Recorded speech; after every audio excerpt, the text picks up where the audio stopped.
going. Today I'm going to show you guys how you can add or edit your logo when it comes to the Odoo website. First thing you're going to do is head over to the website editing panel, and then at the top you see there's something called your logo, and this is the same thing that if you go over here you'll find it. You just need to click on edit at the right side, top right, and then you want to click on your logo. As you can see, this thing has popped up. Now what I'll do is scroll down until I find logo media replace. So I'll just click on this. Now you could either upload an image if you have anything saved, or you could search for one. Let's say I want the logo to be of an Iron Man. I'm just using it for an example, and I'll select this picture.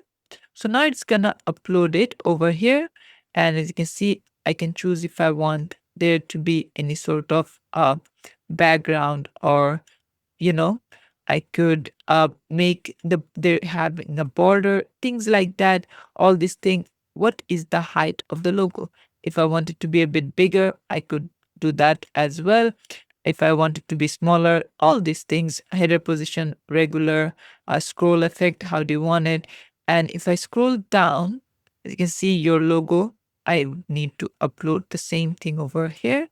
So let's suggest this, and then I'll click on save. And there you go. This is how you can do it. Thanks for watching. Please leave a like and subscribe for more tutorials like this, and I'll see you guys in the next one.